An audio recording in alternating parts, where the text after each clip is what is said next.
Yield myself such time as I may consume. Gentlelady is recognized. I'm appreciative. I rise in strong support of the resolution put forward by my good friend, the gentleman from Nebraska.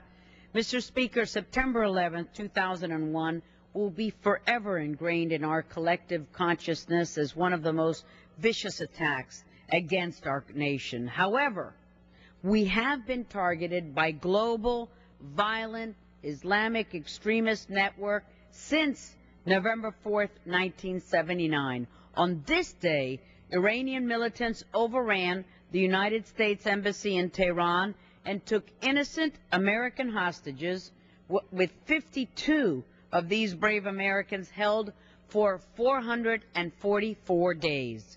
U.S. diplomats, embassy staff, military personnel were bound and blindfolded, humiliated, and paraded in front of news cameras by their captors.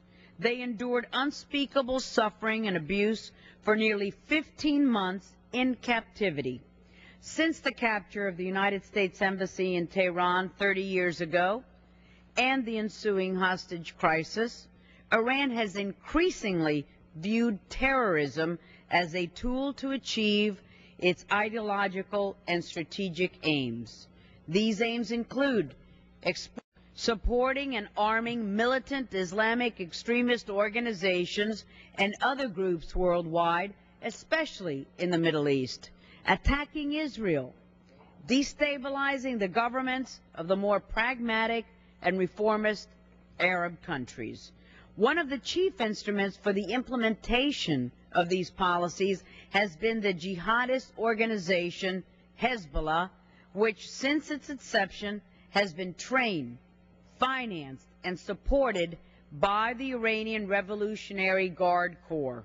In return, Hezbollah has helped advance Iranian interests through a sustained campaign against the United States and our allies in the Middle East, including, but not limited to, the 1983 attacks on the United States Marine Barracks and Embassy in Lebanon, the bombing of the United States Embassy Annex in Beirut in 1984, the 1985 hijacking of TWA Flight 847, the taking of American and other hostages in Beirut throughout the 1980s, the June 1996 truck bombing of the Khobar Towers United States military housing complex in Saudi Arabia. Testifying at a subcommittee hearing that I chaired in February 2005, William Doherty, a CIA veteran and one of the 52 Americans held hostage in Iran for 444 days 30 years ago, emphasized, and I quote, "The undeniable truth is that the United States government has utterly failed to hold Iran accountable in any sustained and effective manner for its role in the cumulative deaths of over 275 American citizens and the wounding of well over 600 more," end quote. Mr. Doherty continued, quote, "Moreover, the United States government has failed to undertake any action with the force or impact sufficient to deter the Iranian government from conducting terrorism against our interests.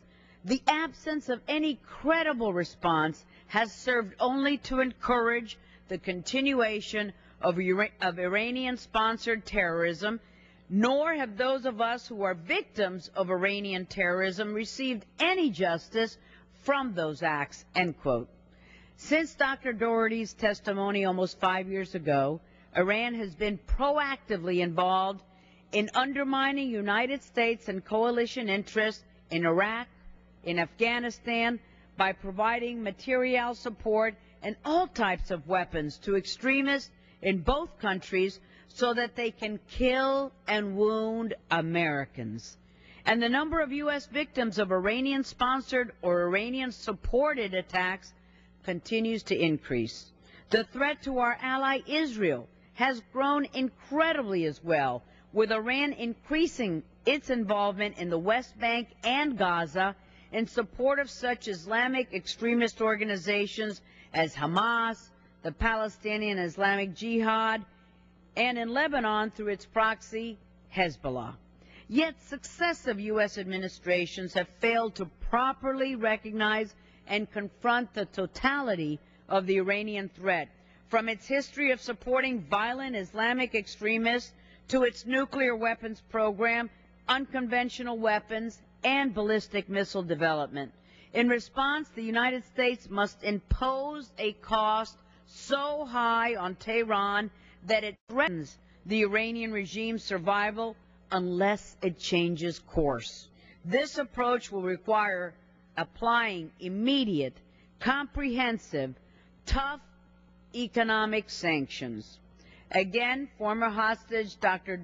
William Doherty said it best, and I quote, "It is time for Iran to be called to account, not by pronouncements, but by clear, sustained, and overwhelming action for its past, as well as for any future violations of international law. And it is time for American victims of Iranian terrorism, like those of us who were held hostage by the Iranian government, to receive the justice that is decades delayed. The Congress can see that this happens," end quote.